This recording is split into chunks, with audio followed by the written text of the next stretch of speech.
અમે શ્રી પ્રજાપતિ ઉત્કર્ષ મંડળની જે સ્થાપના કરી છે, જે છેલ્લા 5 વર્ષની કડી મહેનતે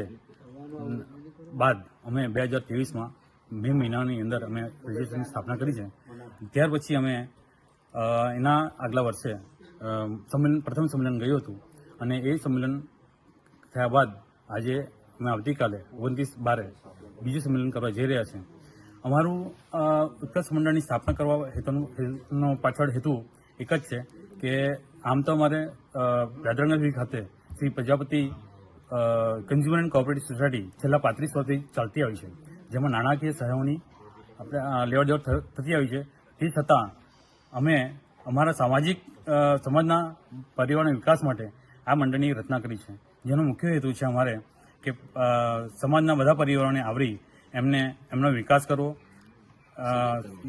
સામાજિક પ્રવૃત્તિઓ કાર્ય કરવા અને સમાજના હિતને ધ્યાનમાં રાખી એક થવા માટે એકજૂથ થઈ એક એવું ઉદાહરણ સાબિત કરવા જઈ રહ્યા છે કે જે દાદરાનગર ખાતે પ્રજાપતિ ભાઈઓનો એકતાનું એક પ્રતિક રૂપ અમે આગળ શરૂ કરી શકીએ. કાર્યક્રમમાં અમે એવું લીધું છે કે અમે બહારથી મહેમાનોને બોલાવે છે,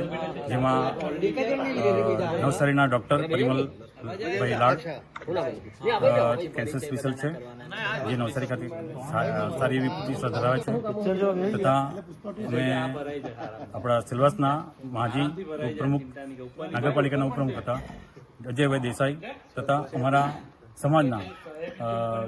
બિલ્ડિંગ ડેવલપર તરીકે જયેશભાઈ પ્રજાપતિ જે આજે એને આમંત્રિત કર્યા છે અને સાથે અમારા લગભગ 1700-1800 પરિવારજનો સંખ્યામાં જે આમંત્રિત થયા છે,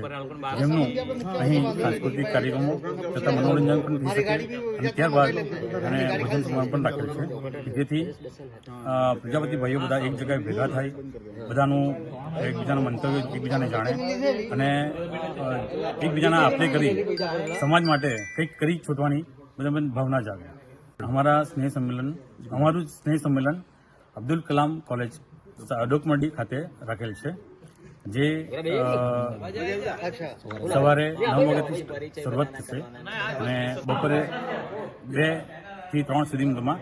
કાર્યક્રમ. કાલે 19 તારીખે એપીજે અબ્દુલ કલામ કોલેજમાં જે ઉત્કર્ષ મંડળ તરફથી જે સ્નેહ સંમેલન રાખવામાં આવ્યું છે, તે બીજા સંમેલનમાં ઉત્કર્ષ મંડળના કાર્યકર્તાઓ ઘરે ઘરે જઈ ગામે ગામે જઈ આ બાબતે બધા પરિવારોને નિયંત્રણ આપેલું છે. તો એ નિમંત્રણને માન આપી આ સમાજમાં જે એક્ટિવિટી કરવાની છે તે બાબતેની સહભાગી થવા માટે મને આમંત્રણ આપેલ છે. ये जो प्रजापति समाज है, कल यहाँ पर doctor APJ Abdul Kalam college में ऑडिटोरियम में जो दूसरा स्नेह सम्मेलन का आयोजन किया गया है, उसका उद्देश्य यह है कि हमारे सेलवास के अंदर 400 से 500 घर है प्रजापति के, सभी लोग एकजुट हो और आने वाले हमारे प्रजापति सभी बच्चे लोगों को उत्साहित हो सके. और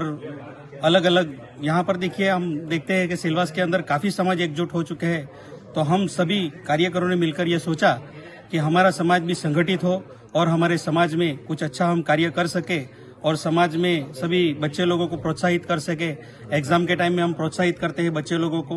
और यहाँ कोई गरीब हमारा प्रजापति समाज का कोई हो उसे भी हेल्पफुल हो सके, इस उद्देश्य से हम यह कार्यक्रम करने जा रहे हैं. और हमारा दूसरा कार्यक्रम है यह स्नेह सम्मेलन, और कल सुबह 7 बजे से यह कार्यक्रम शुरुआत होगी. हमारे मेहमान आएंगे, उसके बाद यहाँ पर सभी सांस्कृतिक कार्यक्रम भी रखा गया है. करीब 1 बजे तक यह कार्यक्रम चलेगा. उसके बाद आभार विधि के बाद यहाँ पर अच्छे से भोजन का कार्यक्रम भी रखा गया है. सभी